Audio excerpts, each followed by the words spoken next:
Praise the lord. प्रभू येशू ख्रिस्ताच्या पवित्र प्रेमळ आणि महान नावामध्ये मी आजच्या या संदेशामध्ये आपलं सर्वांचं मनपूर्वक स्वागत करतो. पुन्हा एक वेळा परमेश्वरानं काही नवीन अद्भुत गोष्टी त्याच्या शास्त्रातून तुम्हाला आणि मला देण्यासाठी त्यानं आज मला या ठिकाणी उभं केलं आहे.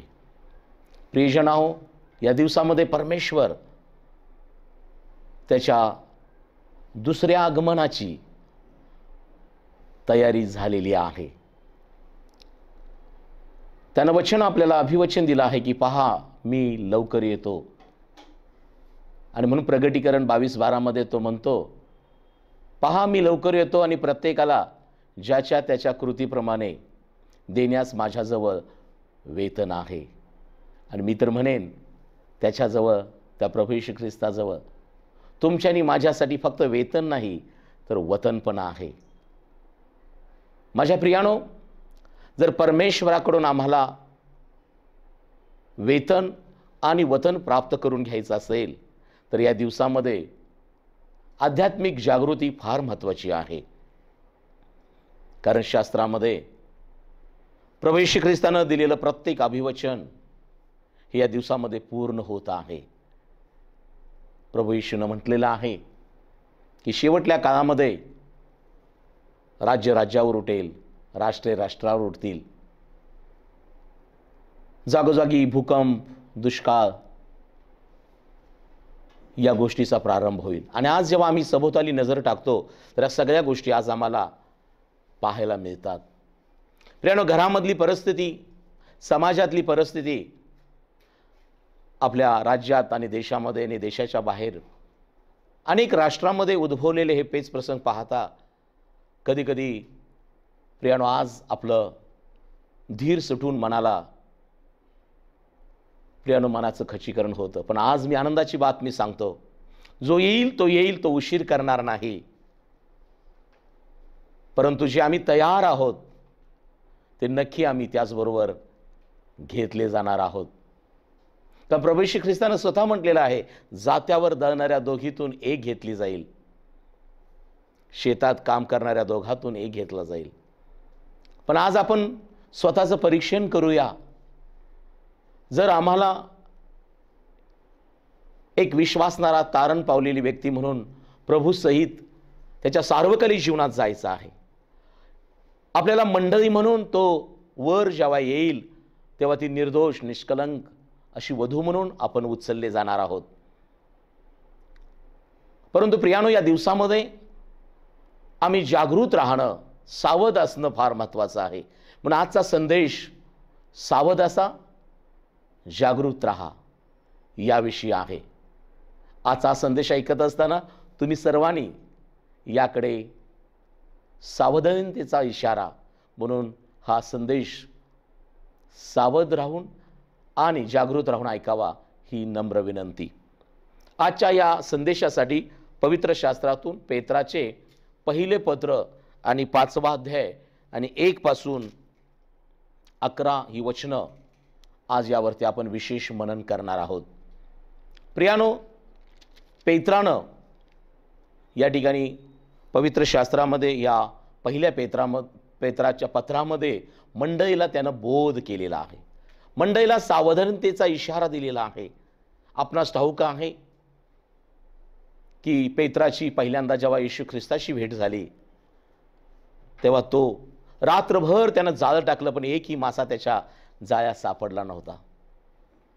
आणि रिकामं जाळं तो त्या काठावरती धूत होता, त्याची ती होडी रिकामी होती, त्याचं जाळं रिकामं होतं. परंतु दुरून प्रभू येशूनं पाहिलं आणि प्रभू त्याच्या जवळ आला आणि प्रभूनं त्याच्या जवळ त्याची ती नाव, त्याची होडी मागितली. त्यानं विलंब न करता ती होडी प्रभूच्या हाती दिली.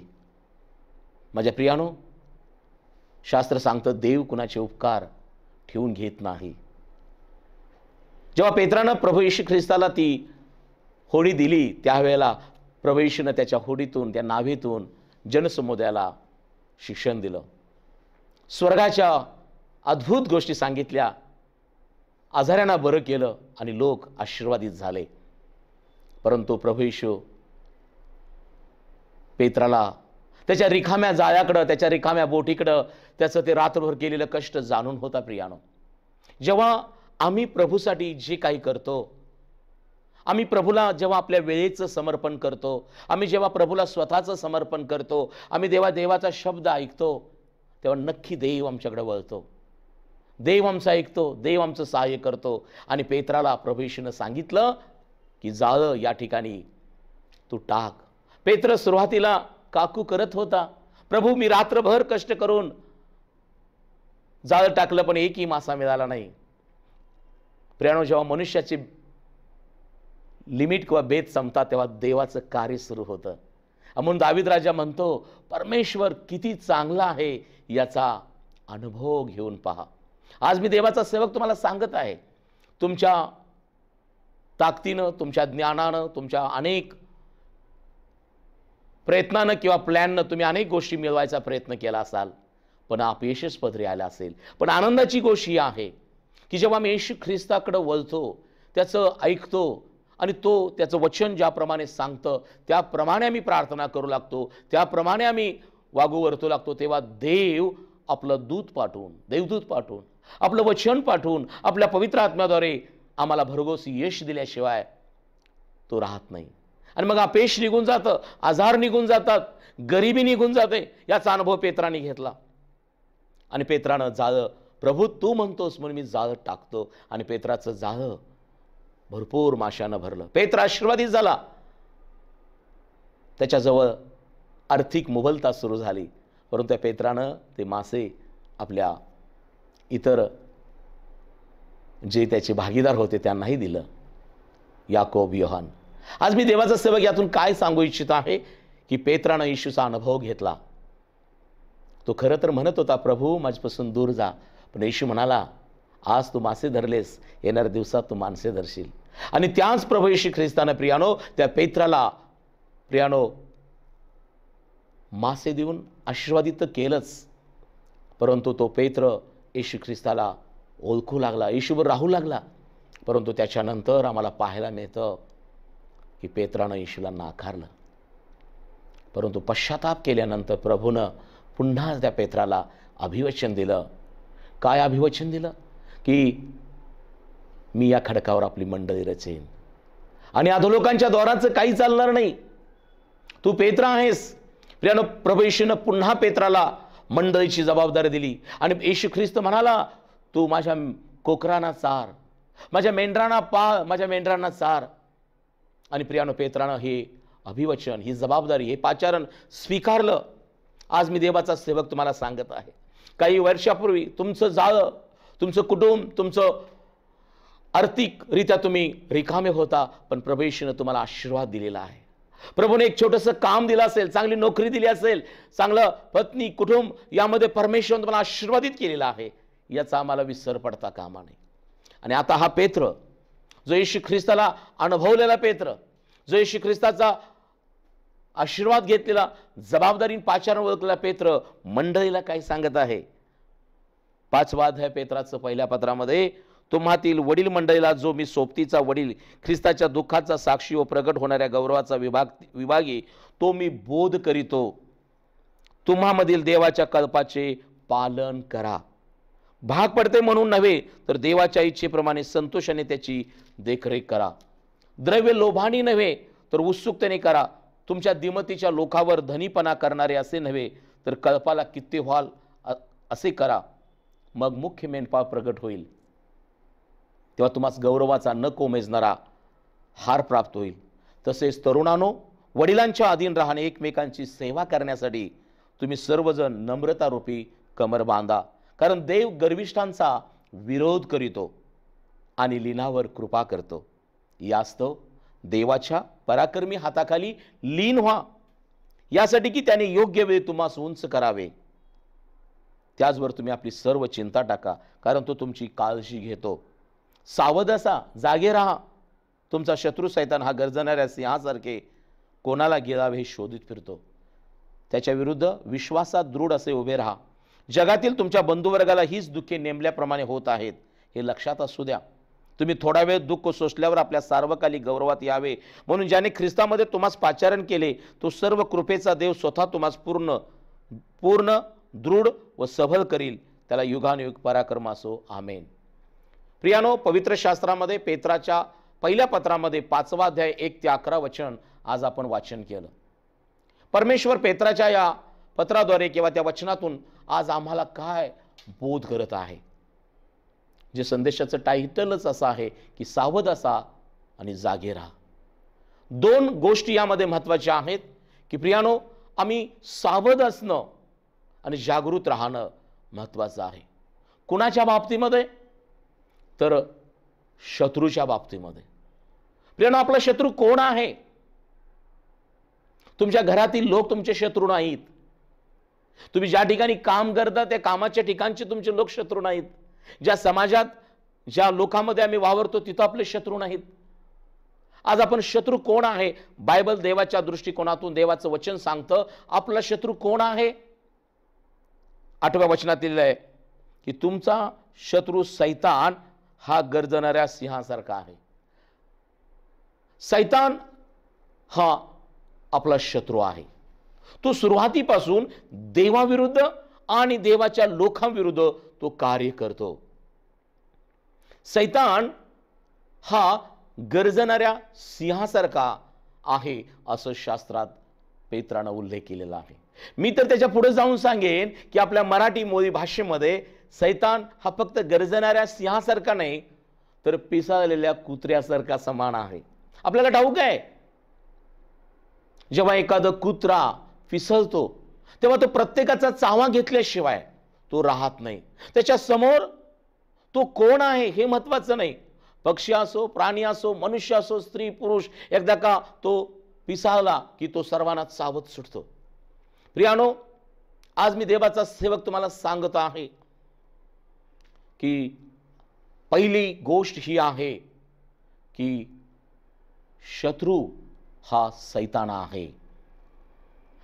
आणि हा शत्रू सैतान माझ्या प्रियानो हा गर्जणाऱ्या सिंहासारखं तो कुणाला गिळावं हे शोधित फिरतो. आणि म्हणून आज महत्वाची गोष्ट या दिवसामध्ये आम्ही समजून घेतली पाहिजे की या शत्रू सैतानापासून आम्ही सावध राहिलं पाहिजे, आम्ही जागृत राहिलं पाहिजे, कारण तो आम्हाला गिळण्यासाठी प्रयत्न करत आहे. पाऊलाच्या इपिस्कराच्या पत्रामध्ये पाऊल देखील इपिस्कराच्या पत्रामध्ये आम्हाला त्या ठिकाणी सांगितलेलं आहे. 6व्या अध्यायामध्ये देवाचं वचन काय सांगतं? पाऊलाचे इपिस्करास पत्र 6वा अध्याय आणि 10 पासून आता इतके सांगणे आहे की प्रभूमध्ये व त्याच्या पराक्रमाच्या शक्तीमध्ये सबळ व्हा. सैतानाच्या कुयुक्तीपुढे टिकावयास तुम्ही समर्थ असावे म्हणून देवाची संपूर्ण शस्त्र सामग्री धारण करा. कारण आपले युद्ध हे रक्तमांसाबरोबर नव्हे तर सत्ता, अधिकार व या अंधकारमय जगाचे अधिपती, आकाशातला दुरात्मा समूह याबरोबर आहे. पाऊल देखील या ठिकाणी मंडळीला आपल्याला बोध काय करत आहे की आपलं युद्ध हे रक्तमांसाबरोबर नाही. आपले समाज बांधव किंवा इतर बंधू बहिणी किंवा आपल्या इतर राष्ट्रातील लोक किंवा कोणी असो, पहिली गोष्ट लक्षात घ्या, परमेश्वर चांगला आहे आणि त्यानं मानवाला आपल्या प्रतिरूपाचं निर्माण केलेलं आहे. परमेश्वर सारी सृष्टी सर्व मानवांसाठी निर्माण केली. परंतु प्रियजनांनो, आज लक्षात घ्या, आपण कुणाबरोबर युद्ध करत आहोत? घरातील लोकांबरोबर युद्ध करणं, वादविवाद करणं, कामाच्या ठिकाणी, समाजामध्ये इतर लोकांबरोबर. माझ्या प्रियानो, हे थांबलं पाहिजे. आपली पहिली जबाबदारी ही आहे की पाऊल या ठिकाणी म्हणतो आपलं युद्ध रक्तमांसाबरोबर नव्हे. ज्या मनुष्याला परमेश्वरानं आपल्या प्रतिरूपाचं आणि आपल्याची सदृश्य बनवलं, असा प्रत्येक राष्ट्रातला प्रत्येक मनुष्य हा देवाचं प्रतिरूप आहे, देवाशी सदृश्य आहे. आणि आज मी तुम्हाला सांगू इच्छितो की आम्ही आपल्याच लोकांबरोबर, मग ते घरातील असतील, पत्नी, हिला कधी कधी काही लोक शत्रू समजतात.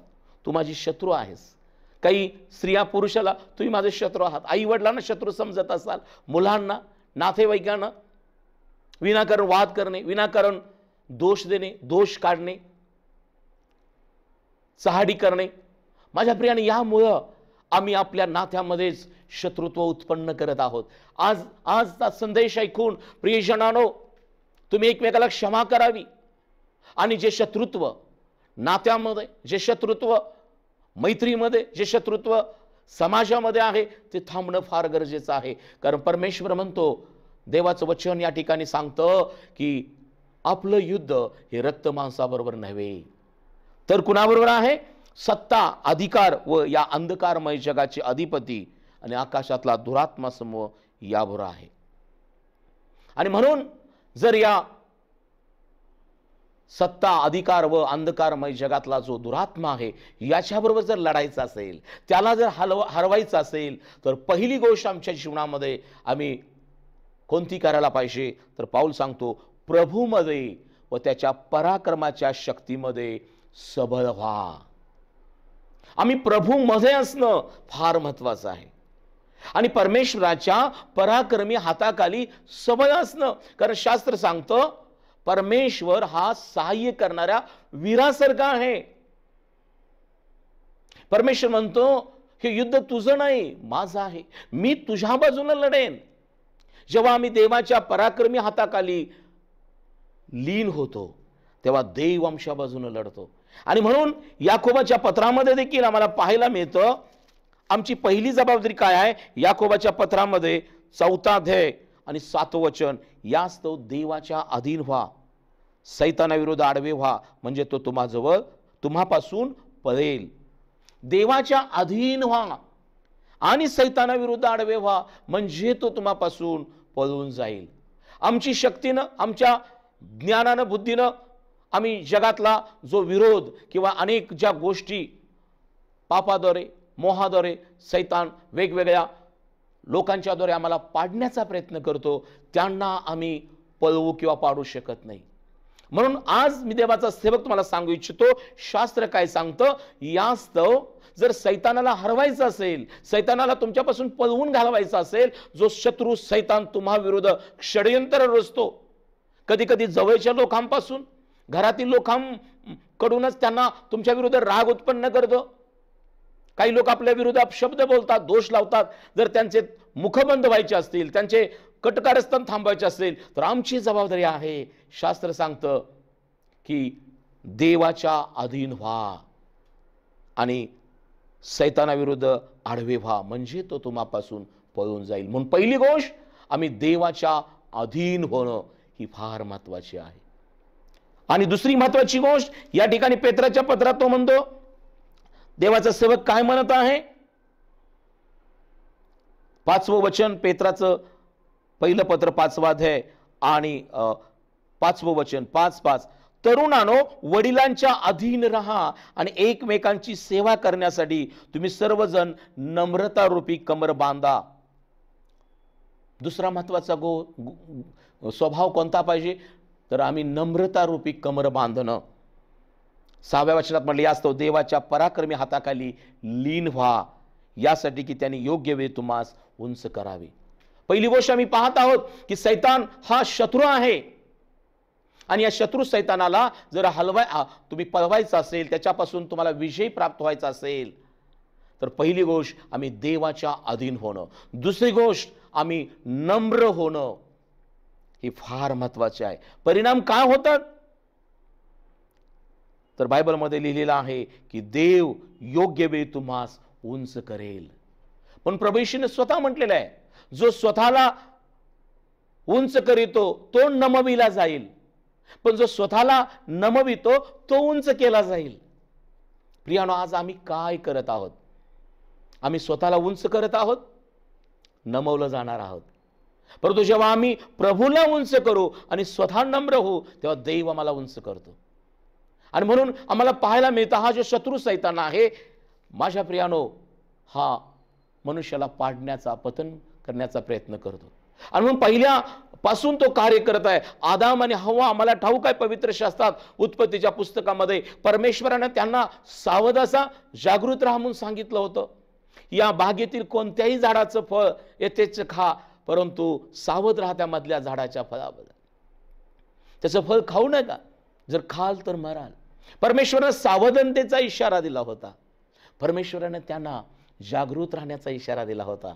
परंतु बायबल सांगतं की सर्व वनचरात सर्प फार धूर्त होता. सर्व वनचरात सर्प फार धूर्त होता. आणि हा सैतानाचा पहिला गुण काय आहे तर तो धूर्त आहे. प्रभूने म्हटलेलं आहे योहान कृष्णवर्तमान याच्या 8व्या अध्यायामध्ये, सैतान हा लबाड आहे आणि तो लबाडाचा बाप आहे. माझ्या प्रियानो, आम्ही या सैतानाचा जो दुष्ट गुण आहे की लबाडी करणं, या लबाडीपासून आम्ही सावध राहिलं पाहिजे. उत्पत्ती 3 मध्ये आम्हाला पाहायला मिळतं पहिल्या वचनात, परमेश्वर देवाने उत्पन्न केलेल्या सर्व वंचरात सर्प फार धूर्त होता. तो स्त्रीला म्हणाला, तुम्ही बागेतल्या कोणत्याही झाडाचे फळ खाऊ नये असे देवाने तुम्हाला सांगितले, खरं काय? स्त्रीने सर्पास म्हटले, बागेतल्या झाडाची फळे खाण्याची आम्हाला मोकळी काय, पण मागेच्या मध्यभागी असलेल्या झाडाच्या फळाविषयी देवाने सांगितले की ते खाऊ नका, त्याला स्पर्श करू नका, कराल तर मराल. सर्प तिला म्हणाला, तुम्ही खरोखर मरणार नाही. पहा प्रियानो, जो सैतान आहे शत्रू, तो आम्हाला पाडण्याचा प्रयत्न नेहमी करतो. आणि म्हणून त्या वनचरामध्ये जो सर्प होता त्यानं पहिल्या कुटुंबाला प्रियानो फसवलेला आहे. आज जगामध्ये अनेक लोक, फसवणारे लोक मला पाहायला मिळतात. तुला नोकरी लावतो, एवढे पैसे दे, तुला हे सर्टिफिकेट देतो, हे दे. अनेक वेगवेगळ्या माध्यमातून लोकांची फसगत होत आहे. म्हणून आजचा संदेश ऐकणाऱ्या प्रिय बंधू आणि बहिणीनो, तुम्ही फसू नये म्हणून परमेश्वरानं पित्यानं या पवित्र शास्त्रात आम्हाला सांगितलेलं आहे की तुमचा शत्रू सैतान हा गर्जणाऱ्या सिंहासारखा आहे. तो कोणाला गिळावे शोधित फिरतो. त्यानं आदामाने हव्याला फसवलं आणि त्यांनी ते फळ काढलं आणि खाल्लं आणि त्यांचं पतन झालं. मरण त्यांच्या जीवनामध्ये आलं. बागेतून ते बाहेर गेले, देवापासून दूर गेले. माझ्या प्रियानो, आज अनेक तरुणी फसले जात आहेत. अनेक तरुणींना फसवलं जात आहे विवाहासाठी. आणि मग प्रियानो, अशा तरुणी ज्या आई वडिलांनी लहानपणापासून वाढवलं, शिक्षण दिलं, जोपासलं, सगळ्या गोष्टी दिल्या, परंतु चुकीच्या भूलभलैना आजच्या तरुणी फसल्या जात आहेत. बहिणीनो, सावध राहा. बायबल सांगतं लग्न सर्वस्वी मान्य असावं, अंतरून निर्दोष असावं. व्यभिचार हे पाप आहे प्रियानो. विवाहापूर्वी आणि विवाहानंतर देखील जे लैंगिक संबंध आहेत ते प्रत्येक व्यक्तीने टाळले पाहिजे. अन्यथा सैतान पापाचा जो आजार आहे तो तुमच्या जीवनात प्रवेश करेल. कारण बायबलमध्ये लिहिलं आहे पापाचं वेतन मरण आहे. आणि म्हणून पतन होऊ नये, मरणानं प्रवेश करू नये म्हणून सावध राहा, जागृत राहा. सैतानानं प्रियानो त्या काईन आणि हबेलच्या घरात देखील प्रवेश केला. हबेल उत्तम मेंढपाळ होता, काईन उत्तम शेतकरी होता. दोघांनी देवाला अर्पण आणलं. पण बायबलमध्ये लिहिलं आहे काईन हा प्रियानो त्या दुष्टाचा होता. कारण त्याच्यामध्ये राग होता, त्याच्यामध्ये सुडाची भावना होती. पण बायबल काय सांगितलं? बायबल देवाचं वचन सांगतं की परमेश्वराने काईनाचं अर्पण स्वीकारलं, हबेलाचं स्वीकारलं, पण देवानं काईनाला सावध राहण्याचा इशारा दिला होता. परमेश्वर काईनास म्हणाला, काईना तुझं तोंड का उतरलं? तुला राग का येत आहे? त्या रागास दाबा ठेव, अन्यथा सैतान पाप दारात टपून आहे. प्रियानो, तो सावध राहिला नाही, त्यानं जागृत राहिला नाही आणि त्याचा राग वाढत गेला. राग एक रोग आहे. अनेक लोक रागामुळे खून करत आहेत, अनेक लोक रागामुळे पाप करत आहेत. आज मी त्यांना सांगू इच्छितो, बस झालं, राग सोडून द्या. माझ्या प्रियानो, काईनानं देवानं सांगितलेला सावधतेचा इशारा मांडला नाही आणि काईनामध्ये सैतान प्रवेश केला आणि काईनानं आपल्या भावाचा एकटा असताना घात केला. माझ्या प्रियानो, पहा सैतान कसा आहे. त्यानं आदामाने हवेला फसवलं आणि त्यांचं पतन झालं आणि मरण त्यांच्या जीवनात आलं. त्यानं काईनाला राग उत्पन्न केला आणि त्यानं हबेलाचा घात केला आणि हबेल रक्ताच्या थारोळ्यात पडला. एवढंच नाही, तो धार्मिक आणि विश्वासणाऱ्या कुटुंबावर पण हल्ला करतो. याचं उत्तम उदाहरण म्हणजे योबाचा परिवार. बायबल सांगतो योब सात्विक, सरळ, देवाला भिवून वागणारा होता. तो श्रीमंत होता. बैलाच्या 500 जोड्या, 500 मेंढरी, 3000 उंट आणि प्रियानो त्याच्याजवळ पुष्कळ धन होतं. परंतु जेवढी संपत्ती 7 पुत्र 3 कन्या होत्या प्रियानो. परंतु परिणाम काय झाला? बाप धार्मिकतेमध्ये जीवन जगत होता, परंतु मुलं देवाला भिवून वागली नाहीत. आणि त्यामुळं जेव्हा सैतान देवाजवळ परमेश्वरानं सैतानला विचारलं, सैताना कुठून आलास? पृथ्वीवर हिंडून फिरून आलो. माझ्या योबाकडे लक्ष गेलं का? हो गेलं. योब सात्विक सरळ आहे, पण त्याची मुलं खाण्यापिण्यात, दंगल, मद्य याच्यामध्ये आहेत. आणि त्याचा परिणाम काय झाला? सैतानानं त्यांचा ताबा घेतला. आणि बायबल देवाचं वचन सांगतं त्यांचा अंत झाला. प्रियानो, आज मी देवाचा सेवक या ठिकाणी हे वचन सांगून थांबतोय. परंतु आज आपण या दिवसामध्ये घरातली परिस्थिती, समाजातली परिस्थिती, देश विदेशातली परिस्थिती बघून प्रियानो, आज आम्हाला सावध राहण्याची वेळ आलेली आहे. आज आम्हाला माझ्या प्रियानो जागृत राहण्याची परिस्थिती आहे. कारण शत्रू सैतान हा गर्जणाऱ्या सिंहासारखा आहे. तो पाप करायला भाग पाडतो, तो दुसऱ्याला राग करायला भाग पाडतो, तो अनेक नाशकारक गोष्टी आणि घातक गोष्टी करत आहे. म्हणूनच प्रभू येशूने म्हटलेलं आहे, चोर येतो तो चोरी, घात व नाश करावास येतो, परंतु मी आलो आहे ते जीवन द्यावास आलेलो आहे. प्रियानो, सैतान हा नाश करणारा आहे, परंतु येशू जीवन देणारा आहे. म्हणून आज आपण एवढंच करूया, येशू ख्रिस्ताच्या अधीन होऊया, नम्र होऊया, सैतानाच्या विरुद्ध आडवे होऊन आपण देवाच्या विश्वासात वाढूया. म्हणून त्या ठिकाणी पेत्र म्हणतो, त्याच्या विरुद्ध विश्वासात दृढ असे उभे राहा. मग आम्हाला काय मिळेल? 4 वचन 5:4, मग मुख्य मेंढपाळ प्रगट होईल तेव्हा तुम्हास गौरवाचा न कोमेजणारा हार प्राप्त होईल. 9 वचन, त्याच्या विरुद्ध विश्वासात दृढ असे उभे राहा. जगातील तुमच्या बंधुवर्गाशीच दुःखे नेमल्याप्रमाणे होत आहेत. लक्षात असू द्या, तुम्ही थोडा वेळ दुःख सोसल्यावर आपल्या सार्वकालिक गौरवात यावे. म्हणजे आणि ख्रिस्तामध्ये तुम्हास पाचारण केले, तो सर्व कृपेचा देव स्वतः तुम्हास पूर्ण दृढ व सबल करेल. त्याला युगानुयुग गौरव असो. आमेन. माझ्या प्रियानो, आजचा हा संदेश की सावध राहा आणि जागृत राहा. आपण सैतानाविरुद्ध आणि त्याच्या कारवायापासून सावध राहूया. सैतान हा कसा आहे? गर्जणाऱ्या सिंहासारखा आहे, पिसळलेल्या कुत्र्यासारखा आहे. तो चोर आहे, लुटारा आहे, घातक आहे, फसवणारा आहे. वेगवेगळ्या माध्यमातून, वेगवेगळ्या लोकांच्याद्वारे, चुकीचे मित्र असतील, चुकीच्या मैत्रिणी असतील, काही चुकीचे आप्तसंबंध असतील, याद्वारे तो फसवण्याचा प्रयत्न करतो. म्हणून आपण काय करू न, तर आपण देवाच्या अधीन होणं, आपण परमेश्वरामध्ये नम्रता धारण करणं, आम्ही देवाच्या विश्वासात वाढणं जेव्हा करतो, तेव्हा सैतान आम्हापासून दूर पळून जातो. देवबाप करो हा संदेश तुम्हा सर्वांसाठी परमेश्वर आशीर्वादित करो. या आपण प्रार्थना करूया. परमपवित्र परमेश्वरा, स्वर्गीय पित्या, प्रभू येशूच्या प्रिय नामात मी आभार मानितो की आजचा हा संदेश आम्हा प्रियजनांना तू दिलेला आहेस. मी प्रार्थना करतो राजा येशू, ज्यांनी हे वचन आज ऐकलं आहे, त्यांच्या जीवनामध्ये प्रभू जे काही प्रसंग आहेत, पेच प्रसंग असतील, अडचण असेल, अडखण असेल, ते येशूच्या नावात निघून जाऊ दे. माझ्या येशूच्या लोकांना तो दुष्ट सैतान फसवत असेल, पाप करण्यास, व्यभिचार करण्यास, व्यसन करण्यास, एकमेकांविरुद्ध बोलण्यास, लबाडी करण्यास, माझ्या येशू मी प्रार्थना करतो, हा संदेश ऐकणाऱ्या प्रत्येकाला नम्र बनव प्रभू येशू. सहाडी, लवाडी, वाईट गोष्टी या प्रियजनांनी सोडून द्याव्या म्हणून सहाय्य कर. माझ्या येशू मी प्रार्थना करतो, प्रत्येकाला नम्र बनव प्रभू येशू, प्रत्येकाला तुझ्या अधीन राहण्यास सहाय्य कर. राजा येशू, विश्वासाच्या द्वारे त्यांचं संरक्षण कर माझ्या देवा. आणि या दिवसामध्ये प्रभू प्रत्येक घरामध्ये, प्रत्येक समाजामध्ये, प्रत्येक गावात, शहरामध्ये, देशामध्ये तुझी शांती येऊ दे प्रभू.